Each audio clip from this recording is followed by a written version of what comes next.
इस वीकेंड मैं और मेघना फैमिली के साथ निकल गए पंचगांव। अरावली की खूबसूरत वादियों में दिल्ली की भीड़ भाड़ से दूर ये एक बहुत बड़ा ढाबा है जो किसी रेस्टोरेंट से कम नहीं है। यहाँ पर आपको ऐसा लजीज वेजिटेरियन खाना मिलेगा जैसा आपने बड़े बड़े होटल्स में भी नहीं खाया होगा। अगर किसी वीकेंड आप अपनी फैमिली या फ्रेंड्स के साथ यहाँ जाना चाहते हैं तो आप निराश नहीं होंगे।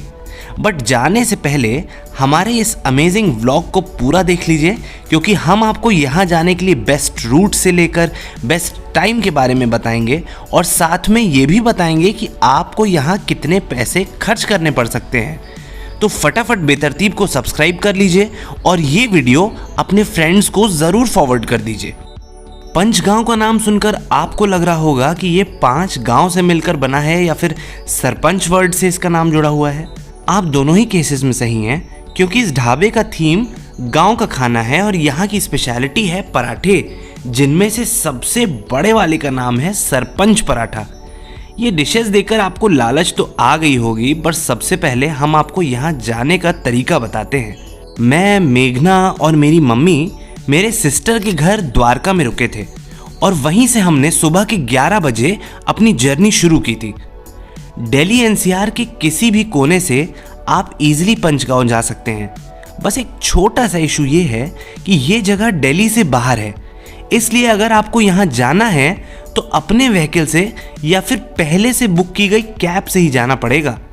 मैंने द्वारका से चेक किया था, ओला उबर वहाँ तक जाने के लिए अवेलेबल नहीं थी। मैं नोएडा में रहता हूँ तो वहाँ से इसका डिस्टेंस है करीब 70 किलोमीटर, पर हम यहाँ द्वारका से गए थे तो हमें ये डिस्टेंस पड़ा था करीब 48 किलोमीटर। पंचगांव हरियाणा के मानेसर शहर के आउटर पर पड़ता है और वहाँ से कुछ दूर ड्राइव करने पर आप राजस्थान बॉर्डर टच कर सकते हो।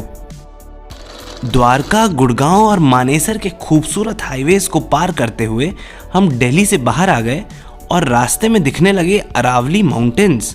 करीब 1.5 घंटे की ड्राइविंग के बाद हम पहुंचे पंचगांव। हाईवे पर मौजूद ये ढाबा बेस्ट वीकेंड गेटअवे है, क्योंकि शहर की भीड़ भाड़ से दूर, ट्रैफिक से दूर ये पीसफुल लोकेशन पर बना हुआ है। बट अब ये ढाबा हमारी तरह पीस खोज रहे सैकड़ों लोगों का वीकेंड स्पॉट बन चुका है। इसलिए अगर आप यहाँ वीकेंड पर जा रहे हैं तो इस बात का ज़रूर ध्यान रखें कि आप लंच टाइम से थोड़ा पहले आ जाएं, क्योंकि यहाँ इतनी भीड़ हो जाती है कि आपको बाहर वेटिंग एरिया में टाइम स्पेंड करना पड़ेगा। पार्किंग की यहाँ अच्छी सुविधा है, बाहर काफ़ी ओपन एरिया है और टॉय ट्रेन्स खड़ी रहती हैं जिसमें बच्चे चिल कर सकते हैं। एम्बियंस बहुत ही खूबसूरत है।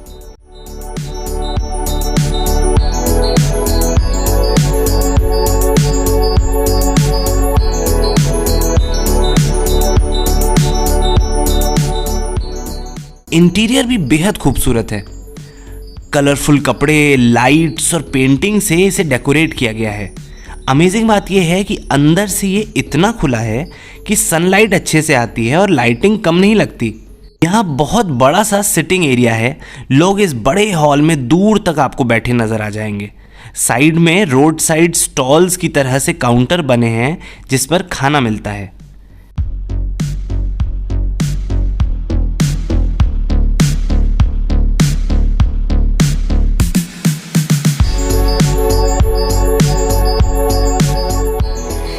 खाने के लिए यहाँ इतना कुछ है कि आप ये मेन्यू कार्ड देख कर ही हैरान हो जाएंगे। मैं अगर इस मेन्यू की डिटेलिंग में जाऊँगा तो वीडियो शायद 1 घंटे का बन जाएगा, इसलिए आप इस मेन्यू को वहाँ खुद जाकर देखिए और एक्सपीरियंस करिए। मेरी फैमिली तो इस ढाबे की खूबसूरती में ही खोई नजर आई।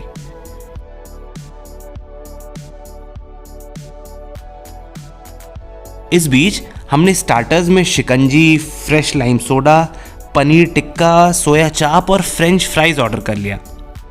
तभी हमारी नज़र घंटी बजाते हुए इन वेटर्स पर गई और हमें समझ आया कि पंचगांव की स्पेशलिटी है सरपंच पराठा।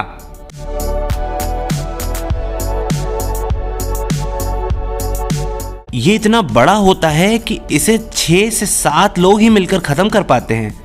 हमने इसे सिर्फ दूर से ही देखकर एक्सपीरियंस किया, क्योंकि हम सबको अलग अलग टेस्ट के पराठे ट्राई करने थे। हमने डिसाइड किया कि रोटी दाल चावल तो हम किसी भी रेस्टोरेंट में खा सकते हैं। अब अगर यहाँ आए हैं तो पराठा खाना ही अच्छा रहेगा। इसलिए हमने खाने में आलू, पनीर, प्याज और मिक्स पराठे ऑर्डर किए और विश्वास मानिए मैंने अपनी लाइफ का सबसे बेस्ट पराठा यहीं खाया है। पराठे का साइज़ और अंदर की स्टफिंग की क्वांटिटी इतनी ज़्यादा थी कि हम पूरा फिनिश ही नहीं कर पाए, इसलिए हमें उसे पैक करवाना पड़ा।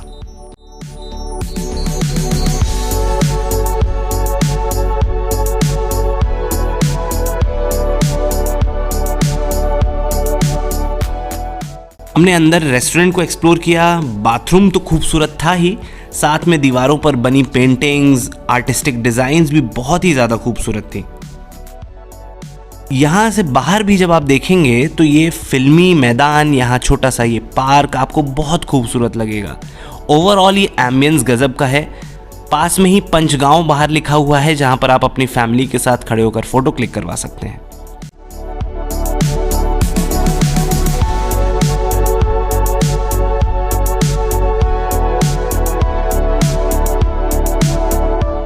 चलिए फटाफट आपको बता देते हैं कि यहाँ का बजट कितना था। हम लोग 5 बड़े थे और एक बच्ची साथ में थी, तो यानी हम 6 लोगों के लिए हमारा बजट जो था वो 4,000 से 5,000 रुपये के बीच था। तो आप मान के जा सकते हैं कि अगर आप यहाँ पर 1 या 2 लोग या 3 लोग मैक्सिमम जा रहे हैं तो आप बहुत आराम से 1,500-2 हज़ार रुपये में यहाँ पे जाकर एंजॉय कर सकते हैं, खाना खा सकते हैं और चिल कर सकते हैं।